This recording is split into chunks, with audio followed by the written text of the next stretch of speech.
Halo, assalamualaikum warahmatullahi wabarakatuh. Selamat datang, selamat berjumpa kembali dengan saya di channel Kujang. Channel tempatnya belajar, praktik, dan berbagi. Pada video kali ini, saya akan coba mempraktekkan bagaimana caranya hitung random atau acak angka di aplikasi Excel untuk keperluan misalnya pemenang undian dan sebagainya. Oke, sebelum kita lanjut ke materi, seperti biasa mohon bantuannya, dukungannya untuk channel ini dengan cara like, comment, share, dan subscribe. Jika sudah, mari kita lanjutkan.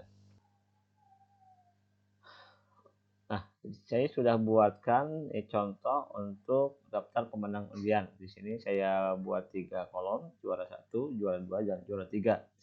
Untuk angkanya ada 5 digit ya, masing-masing 5 digit. Kita misalnya akan buat secara random, kita ketik dengan sama dengan tulis range, nanti akan muncul range sama range between. Nah, kita pilih yang range between. Nah, kemudian kita tulis acaknya dari angka berapa, misalnya dari angka 0 sampai angka 9, kurung tutup lalu enter. Maka di kolom 1, di kotak 1 akan muncul angka secara otomatis atau acak atau random.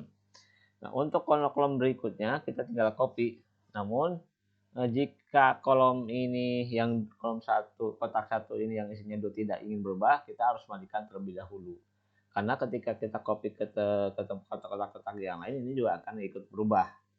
Misalnya ya, kita copy dulu ke sini, otomatis yang ini juga berubah. Oke.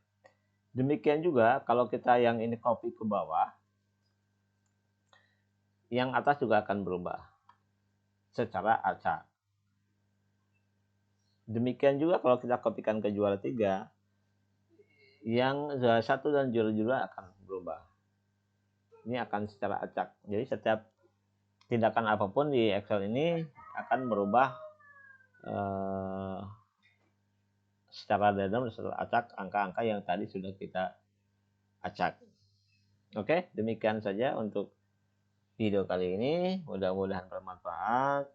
Sampai jumpa di video-video selanjutnya. Assalamualaikum warahmatullahi wabarakatuh.